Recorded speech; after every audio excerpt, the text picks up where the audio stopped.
This diagnosis just came out of the blue. Like, were you living a healthy lifestyle? Were you just kind of like burning the midnight oil? Not only mentally was it weighing on me, but it was also weighing on me emotionally. But you said your physical body was dying, and that's an interesting observation to catch when you're in that situation. And cancer came hard and fast in July of 2014. I mean, it was just such a traumatic experience for the world.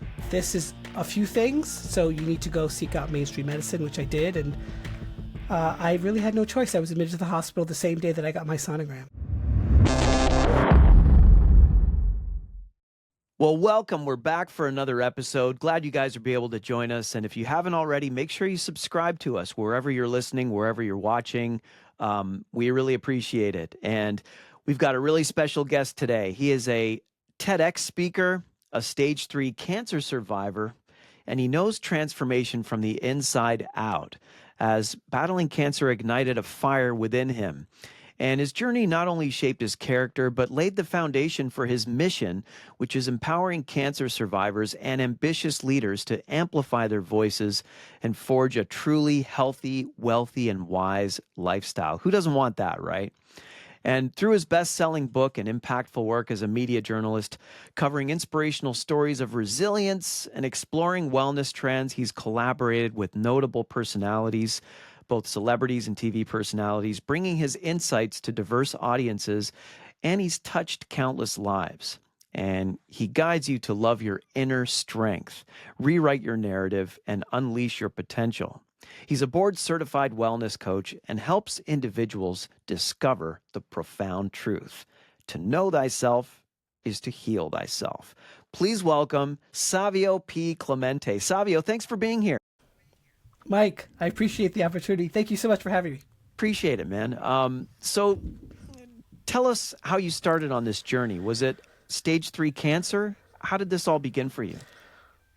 Yeah, so the work that I do currently is as a result of my cancer diagnosis. So before that, I was living an IT lifestyle. I went to school for IT, and I did project management work and web producing work. And cancer came hard and fast in July of 2014. And that set me on a huge path towards understanding myself and also really understanding others and their journeys. Wow. So this diagnosis just came out of the blue. Like, were you living a healthy lifestyle? Were you just kind of like burning the midnight oil? How do you think this came about? I think physically I was living a healthy lifestyle. So I was doing all the right things, checking all the right boxes, eating organic foods, hormone free. Really? Working out six days a week. I was doing boxing, spinning, strength training, getting my protein intake in. I was a long-time meditator at that point. I've meditated for like 15 years, like 20 minutes a day. I made sure to keep stress down. But I will say emotionally, I was going through a turbulent time. So even though I was doing IT work, I also was in a partnership with 3 other individuals on a business. Yeah. It just didn't go well. We were in it for a long time. And I just don't think I had the courage or the strength to tell them it wasn't working. And I think I took a lot of that emotional toll on. But yeah, cancer came really fast and furious. And it started off with my stomach being distended. It started getting larger and larger. I had belabored breathing. And I went to go see my natural person that I used to go see was a naturopath who used to analyze my blood work and tell me what kind of diet structure to have, what kind of vitamin structure to have. And he's like, this is a few things, so you need to go seek out mainstream medicine, which I did. And I really had no choice. I was admitted to the hospital the same day that I got my sonogram. So. Wow. It's just a staggering statistic that more and more with all the different doctors and practitioners I speak to, how stress, just mental stress and being in that unhealthy mental state just becomes breeding ground for things like cancer and heart disease, whether it's hypertension. All that stress just takes a physical toll on our bodies, and we can be, and I've been guilty of this. We can think we're living a healthy lifestyle. Yeah, we're exercising multiple times a week, eating organic, all that stuff, which is good. But if you don't make sure you take care of what's up here, that stuff sometimes isn't enough, right? 100%. Not only mentally was it weighing on me, but it was also weighing on me emotionally, because it was like a mission driven project, and I gave it my all, both physically in terms of finances to my blood, sweat, and tears. And I don't think that I was balanced with that, if I had to be quite honest. Although I can't say, no one really knows how cancer forms in different, fashion. Mine was a blood cancer, so there's really no cause of the effect, so to speak. But it happened, and my choice was to decide, what am I going to do given the circumstance? So I decided to confront it, lean into the discomfort, and try to find my way out of that maze. Wow. So talk about transformation and self-reflection. How do these relate to discovering your own purpose in life? Everybody's trying to seek what that purpose is, what they're called to do in their lives, no matter where they're at. Talk a little bit about that. Sure. So purpose is a huge word that we all are trying to seek. And I remind people as a coach that if you really think about it, what is the purpose of all of us here floating on this giant rock in space, knowing that there's other planets in and around our periphery? What is the general purpose of all of us being here collectively, if you really think about it? So I think we're here just to kind of learn, grow, right, evolve, and go through our shit and do all that. But I think purpose is a really refined type of word that really calls you, and what I preach is this idea of your inner stranger. And the precipice of the inner stranger started when I was in the hospital bed in 2014. So I gave my TEDx talk last year in 2023 in Raleigh, North Carolina.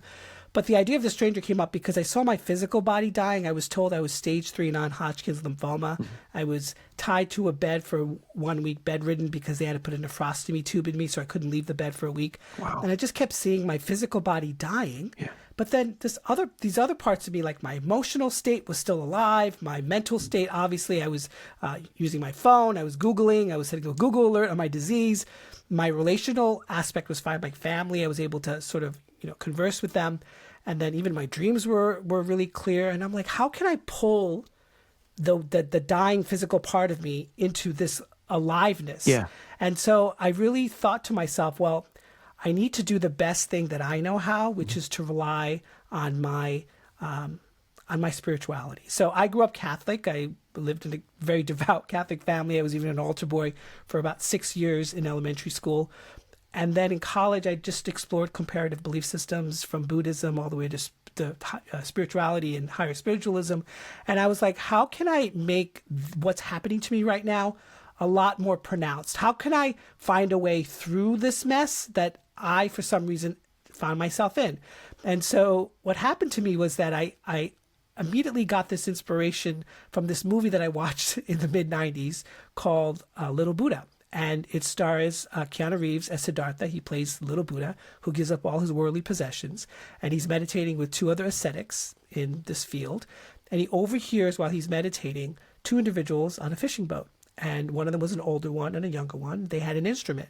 And the older one says to the younger person, if you hold the string too tight, it'll snap. Mm-hmm. And if you leave it too slack, it won't play. The path is the middle way. And it was like a flash of inspiration. I'm like, oh, because I was told by the medical director when I was in the hospital that if I didn't get my first round of chemo, I probably wouldn't have. She's like, I don't know what's going to happen to you. And a lot of people were telling me, you sure you want to take something as powerful and as rapidly, engrossing as cancer, as a chemo drug? And I'm like, I don't know. So I just decided that I was going to balance the two. And so that was the middle path. I did 6 rounds of RCHOP. So 1 round in the hospital bed and 5 other rounds. And then in addition to that, I did a whole bunch of integrated modalities. Wow. So you felt this real, sense of life and aliveness, for lack of a better word, in your mind and in your heart, and just, your spiritual intuition. But you said your physical body was dying. And that's an interesting observation to catch when you're in that situation. Was there any fear that you felt in that moment in time? I have a very strong understanding that this physical shell is just one part of the experience, of the life experience. So I wasn't really fearful about dying per se, because I have a strong belief that something is awaiting me, whatever that something is. What I did fear was not feeling like I completed what I came here to do, that I would disappoint people. I felt a lot of shame. No one understands that when I explained it to them, but I did. I felt a lot of vulnerability. And those are the things that were pecking at me. And those were the things that I felt scared. But I also knew one other thing, the only way through something is literally through it. You can't go around it. You can't go over it. You can't go under it. You have to go through it. And so I said, if this is my cross to bear, it's my cross to bear. Yeah. Wow. And so was there a moment where courage kicked in? It sounds like it. I mean, it sounds like you really embraced the moment and turned something that could be so fearful into something that was courageous. Does that make sense? It makes perfect sense. And I, in reflection now, it's been 9 years in remission since I had my diagnosis. I could probably tell you that it was like tough and tough as nails and courage. It was really about meeting the moment where it was. Like every day was just a new surprise. I had a total of 4 roommates in 2 weeks. 2 of them had brain cancer. Some of them had to go out and go in and get radiation. And there was just one guy who kept arguing with the nurses and yelling at the doctors. And I was like, listen, I don't know you. Like when they left, I'm like, I don't know you, but what are you rushing? Because he wanted to go home. Yeah. And I'm like, what are you rushing home for? I'm like, they're here to give you treatment. You're going to get radiation tomorrow. And he's like, I want to go and see my dog. And I was like, I was so confused because I'm thinking you're here for healing. You're here to get the remedy that you need. And then I talked to a friend and she's like, Savio, you don't get it. I'm like, what do you mean? She goes, you have a different mindset when it comes to this. He's thinking he's going to die. Yeah. And I'm like, oh my God, that's when I realized that I needed to have compassion for the moment and for myself. Yeah. Because that's his periphery. So in answer to your question, I was courageous of meeting the moment every day.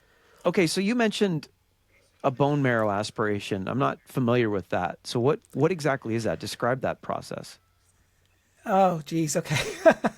From what I can recall, it's all the way down your lower back by your coccyx bone. And of course, I couldn't see exactly what they did, but basically they inject you in that particular region, and it's a very painful, sensitive region. And then they have to then analyze, the blood cells to see if anything. So really, the fear is that it would reach because I was stage 3. It would reach to my brain and whatnot. So they had to eliminate any chances of that. So they had to do bone marrow aspiration. They had to actually check to see if any of that cancer cells reached my brain. Oh, wow. Okay. So just turning back to some of the ideas that you teach, you talk a lot about empowerment and self-acceptance. Do you think people struggle with self-acceptance today? I think a lot of people struggle with self-acceptance today. And there's a big movement. There's a men's movement out there, which I fully embrace, that men have to up-level themselves in the face of the Me Too movement and all the other things that are happening in and around this world. And I think when it comes to self-acceptance, I think it's something that we have to look deep within. And that's part of my TEDx talk, which is this idea of the stranger, but also this idea that it's like an acronym that I follow that I mentioned in the talk, which is called the Aloha Reboot. It's acknowledge where you are, listen to that inner voice, open yourself up to self-compassion and self-forgiveness, harness that wisdom, and act upon that purpose. And I call it 7 minutes because it's just a 7-minute check reminder for yourself daily. I think people often try to emulate other people that they see, and social media does a really good job of showing you that consistently and constantly. But I think really we have to learn to really listen deeply and feel strongly. What is that inner stranger? Describe that phenomenon.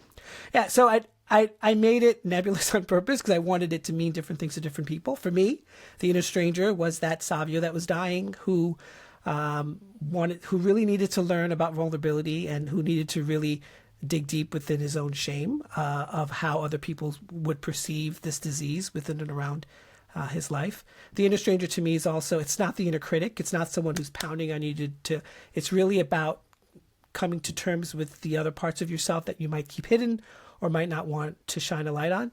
Other people describe it for themselves, the inner stranger, as that vision that they never see fully realized, that they always want to grab at, but they can never see themselves come to fruition with. So I made it nebulous on purpose. You've talked a lot about how you believe healthcare will become AI driven, and you described a little bit of your experience in the healthcare system when you were sick. How do you see this taking shape exactly? Do you think doctors are just going to be on screens and non-existent humans in the future? What do you think of that? So I was so as a journalist, I cover a lot of events, and so I was at the Atlantic. It was Cancer versus You seminar, and they actually had a doctor on there. They asked the doctor, and they had ChatGPT, and they typed the question in and said, "Who's going to come up with the most relevant and correct answer?"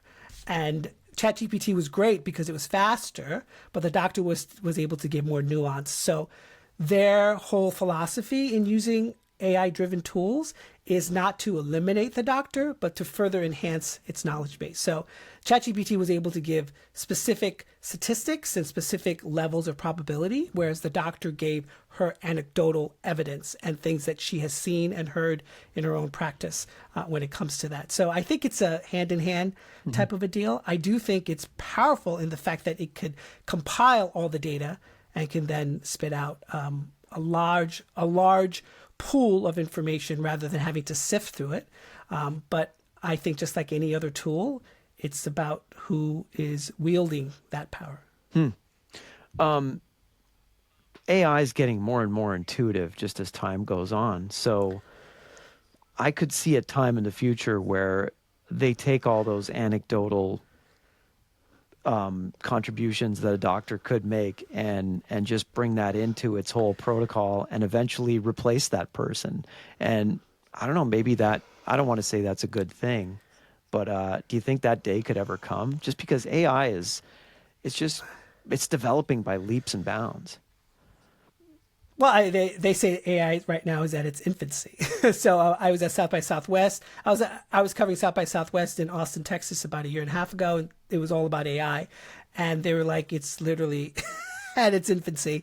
The potentiality of it is staggering. However, I do feel that to a large degree, the human component, the brain centers of how we think and feel, and how that gets infused in our thought processes and what we do, can never be replaced by AI. I don't care how sophisticated it is. It just can never be. However, I think for me, would I want a doctor to give me news that I had cancer versus a bot of some kind? I think I would have a doctor want to give me that news personally. Nothing replaces that human touch. Well, especially since you feel that they themselves are on the same level playing field. Yeah. I think a machine telling you have cancer that's data. Yeah. But that's really not understanding. Data and understanding are two different things. It's like intellect versus wisdom. Yeah. They're two different things. So yeah, interesting.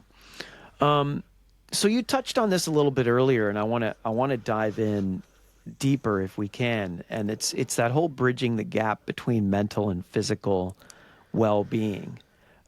People struggle with that, clearly. I've struggled with that many times in my life. What can we do to get a better hold of that and take care of our mental health? You got backed into a corner with your diagnosis, and so you were forced to do it, and it sounds like it was a blessing to you ultimately.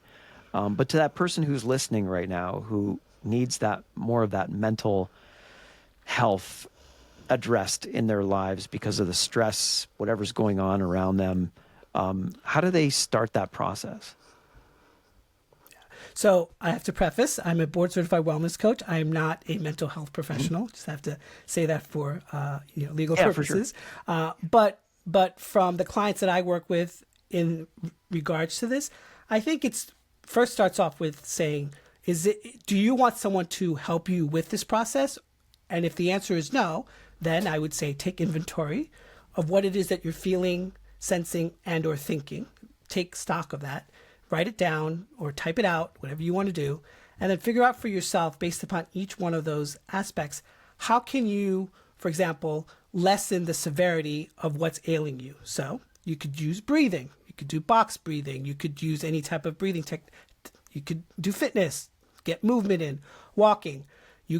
I know some people who just want to say stuff and they can't say it to their loved ones. So they just record it in a voice note so that it's out and not sort of bothering them.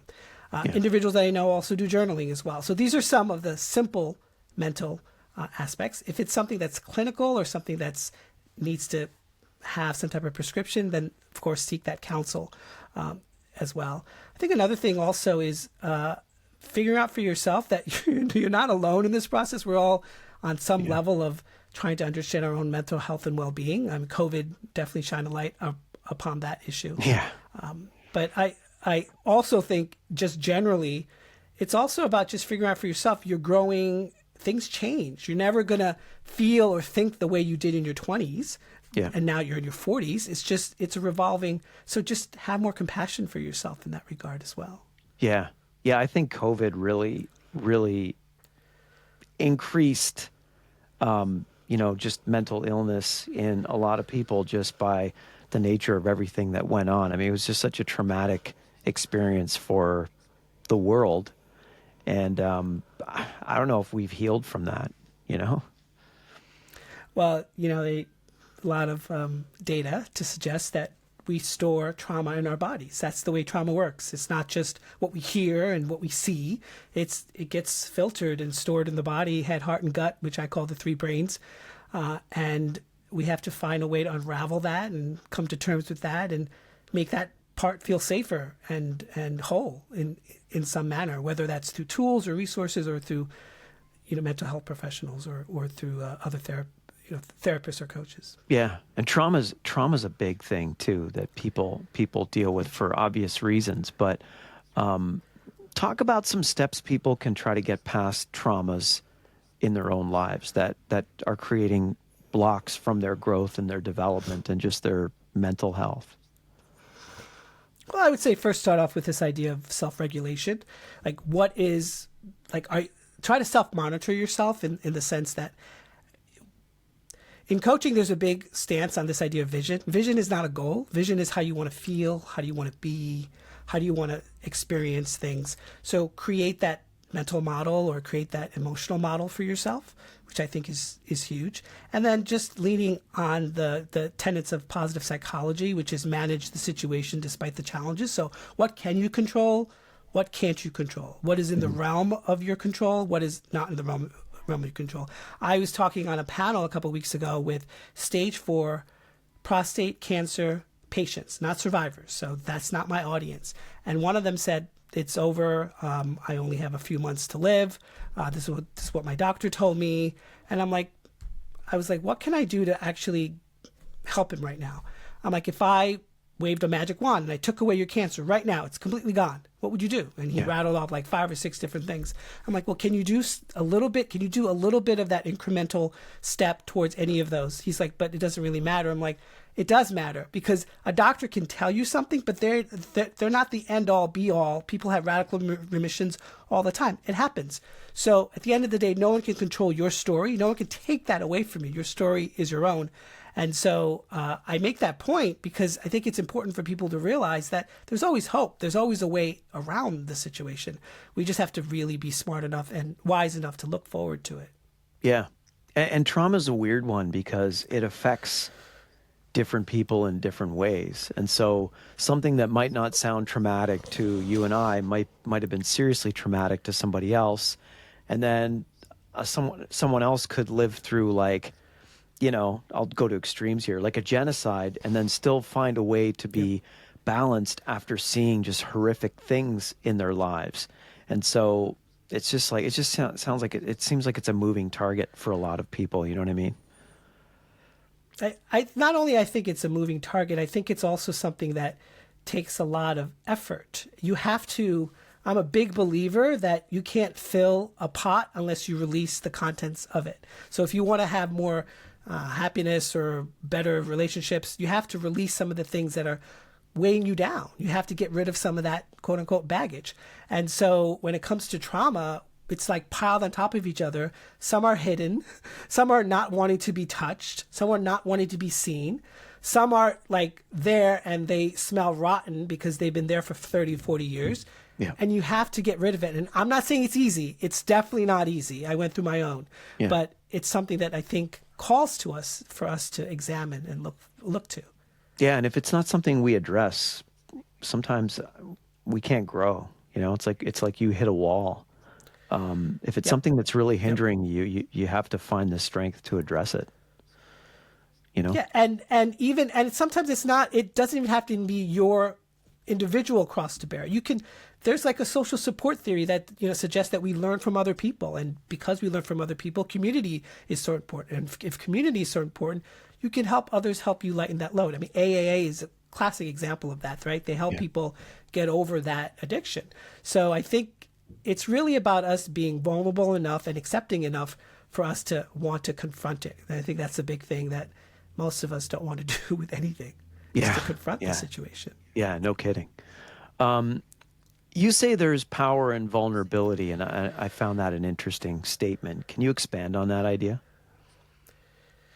Yeah, I'm just talking about my own. So besides cancer, I've been through my own vulnerability challenges. Cancer was the pinnacle of that. But I think there's power in it because it just allows us to feel like we're on an even playing field with other people. Like a lot of people, when they meet me, I try to be very open and understanding and gregarious. And then they like Google me or like research me. They see all these things attached to me. I've like interviewed celebrities. I've taken trips and, like to Italy where I've covered wellness retreats. I'm a board certified wellness coach. I'm a TEDx speaker. And they're like, wow. Like then they start like having these machinations of like, I'm like, no, I'm Savio. I happen to do those things. I wonderfully love doing them, but I need to meet you where you are. And I think that's where empathy comes into play. So when it comes to vulnerability, I think it's very important for us to just be real and be human. And, that was a big buzzword in the 90s. It's like, I'm real. But I think we really need to come back to that, because if COVID taught us one thing, none of us are immune to anything when it comes to our health and wellness. Yeah. And vulnerability is a big one for guys. I had a doctor on this podcast not too long ago, and we were talking about that and just how it's a guy thing to try to hide that or mask it and not own it, not address it, but just kind of bury it. And the most important thing for a guy is to not let somebody else see it. It's based in the way that we're raised as men. And I just found that interesting. And it's true. It seems true for a lot of men. You know what I mean? I 100%. I do think this generation is changing that a little bit, to be honest, which I fully embrace. I will say I have seen it in my own life with parental figures and uncles and friends, but I also think that it's also time to let that aspect go, because we all have some level of feminine and masculine within our being, and it's really about us.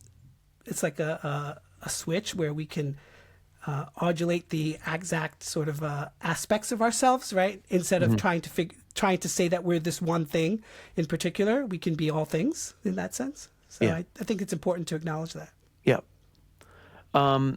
You've talked about the relationship between awareness and action. So explain to us how that relates exactly in your view.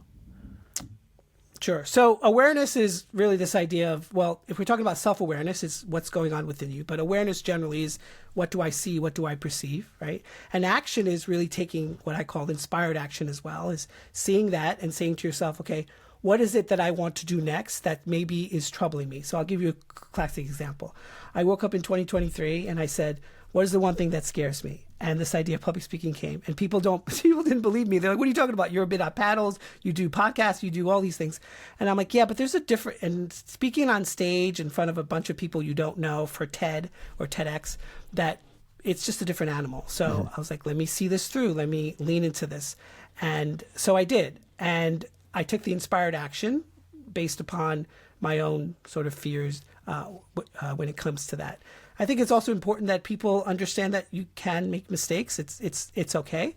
I happen to land the TEDx talk. Some people that I know who's part of my cohort, because I was part of a cohort in order to do the TEDx, have put now at this point over 100 applications. So it's just really about feeling and saying to yourself, I tried and I did the best I could.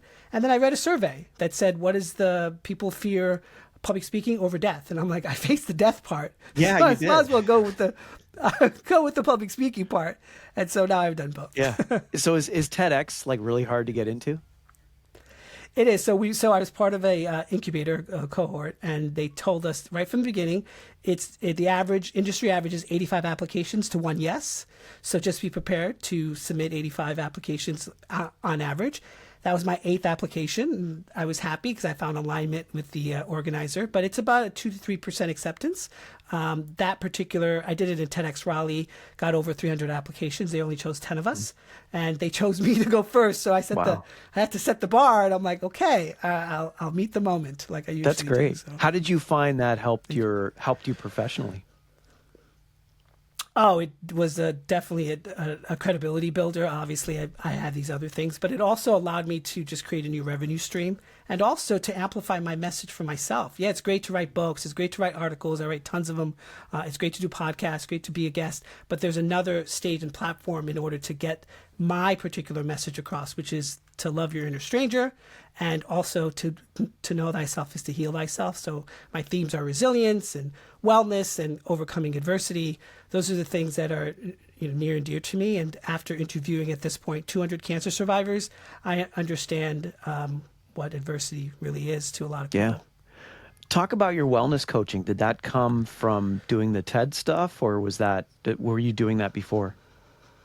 No, I started wellness coaching before my TED. At that point, I had a podcast. I did my wellness coaching, and then I was a writer, and then I pitched an idea to my editor, and then it became a series, then became a best-selling book. But coaching is just something that I love to do. It's probably one of the most important things that I do because it allows me to see, and it's a cliched word, but the transformation right before someone's eyes. I can actually feel and sense that there was a shift somewhere that they realized, because I tell people all the time, coaching is not therapy. A therapist, not always, but mostly goes into trauma, goes into your past. A coach is where you are, where you want to go. So they see the vision and they help and navigate you, because you're an expert on yourself. I can never be an expert on you. Mm-hmm. We're just there to sort of guide the process and give you new illumination. So there was a great example of this one client that I had who we were talking, and he was a big time ad exec in Australia. And I don't know, I was just talking to him, and this idea germinated, and I asked him the question. I'm like, when you were young, what were you watching on TV? And he's like, that's such an odd question to ask me. And I'm like, I don't know, I'm just asking, what were you watching? And then he realized that he was a latchkey kid, and he would watch he would watch advertisements all the time, which then allowed him to feel that he was safe and being seen, and then ended up becoming his profession later in life. He didn't even put the two together because he wanted to make a shift off of advertising, and he realized that he needed to let that little child go, that little child who felt like the ads were speaking to him, that he felt like he needed to let go. So that's the magic of coaching, because when you're in a conversation with someone, it's really about deep thought, deep hearing, deep listening, and deep feeling. And so that's what I try to always bring in a coaching conversation. What's the most difficult scenario you've experienced as a wellness coach with a particular client? Without giving details and names, obviously, but. Sure. I think it's when, I'll give you an example. So when so my niche is cancer survivors, or those individuals who have faced and overcome a level of adversity, and when the cancer resurfaces. So I've been given 9 years of remission. This December was 9 years. It could always come back. The likelihood is less likely, but it could. But when it does come back, that's when I struggle, because I tell people all the time, it's not like I wouldn't coach a cancer patient. That's just not my genius. My genius is not there. I know people who do that, and they're wonderful at it. I know a cancer doula who's great at it, but I need you to have a clean, quote unquote, bill of health in order for you to create this new vision or version of yourself. And so when I hear that, it always puts me in a situation, not about thinking about myself and if cancer came back to my life, but how am I going to adequately help this person? Because the most important thing at the moment is your physicality, is your physical health in that moment. Because you can't control a blood test. You have no control over that. You can't control any of the scans. The doctors are just doing what they need to do in order to help you. And so that's the toughest spot that I find myself in. But because of speaking, because of my TEDx, and because of the reception that my TEDx has gotten, I've had to now broaden my message, so it's not just cancer survivors anymore. It's those who's faced medical adversity of some kind, and leaders who want to lead the new generation of individuals in that realm. So. Yeah. So you deal with people beyond cancer, just anybody that's dealing with illness and like that's in conventional medicine, or anyone. Well, first, so my speaking is speaking towards a larger group of people, because it's those individuals who's faced some type of medical adversity, who are aspiring leaders who want to just get their mojo back. My niche in coaching is really the cancer survivor world, but that's expanding as well, because we all grow and learn and opportunities come our way. And so I'm just trying to embrace that aspect of myself as well. Yeah. Do you do in-person consults, or is it all online? I'm in New York. I'm more than happy to do it. But most of my clients are all online. Okay. So talk about your podcast. It's called the Human Resolve Podcast. Yeah. So my Human Resolve podcast was, so I had various iterations because I always like to challenge myself. And so I did season 1 and 2. I just did regular health and wellness coaching. Towards the tail end of season 2, I decided to have cancer survivors on, and I did wellness coaching off the fly. I had no idea what they wanted to talk about, and I did that. And then season 3, I have a interview series. So the interview series started off with I Survived Cancer, Here's How I Did It. Then I did 5 things a doctor will tell you about cancer. Then I did Rising Through Resilience. Then I did The Fear of Failure. I did a series on Healthy to 100, which is on longevity. And then I did, and so for me, I basically did a deep dive. I brought some of those individuals on from the article that I interviewed, and I'm like, let's do a podcast. And I just asked them specific questions. So I put that podcast on hold all last year because my TEDx was taking up most of my time.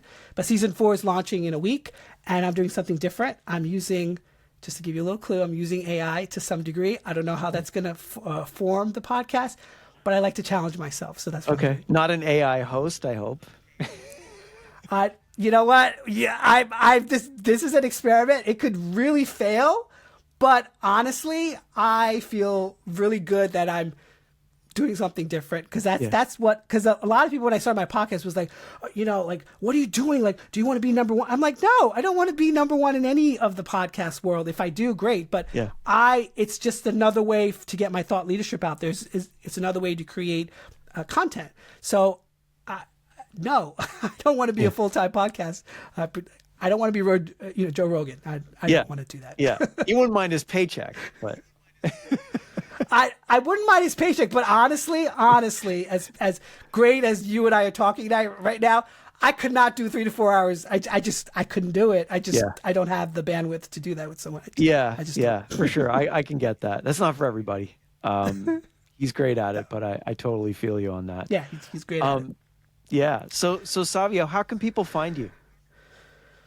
Yeah, so they can find me on my website. So Savio, Savio P is my middle initial, Clemente, Clemente.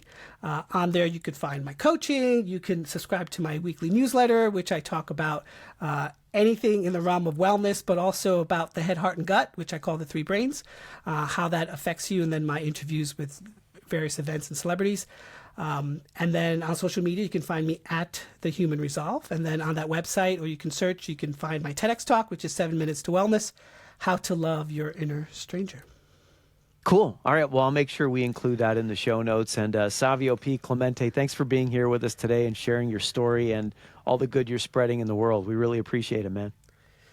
Thanks, Mike. That'll do it for this edition. You know where to find us, MikeCPodcast.com. We're also on Instagram. We're also on Twitter, X, whatever you want to call it. So make sure you subscribe to us. Also on YouTube and everywhere else where you hear podcasts or see podcasts. So thanks for being here, guys. We appreciate it. And until next time, we're out of here. Take care. Thanks. The Mike C. Podcast.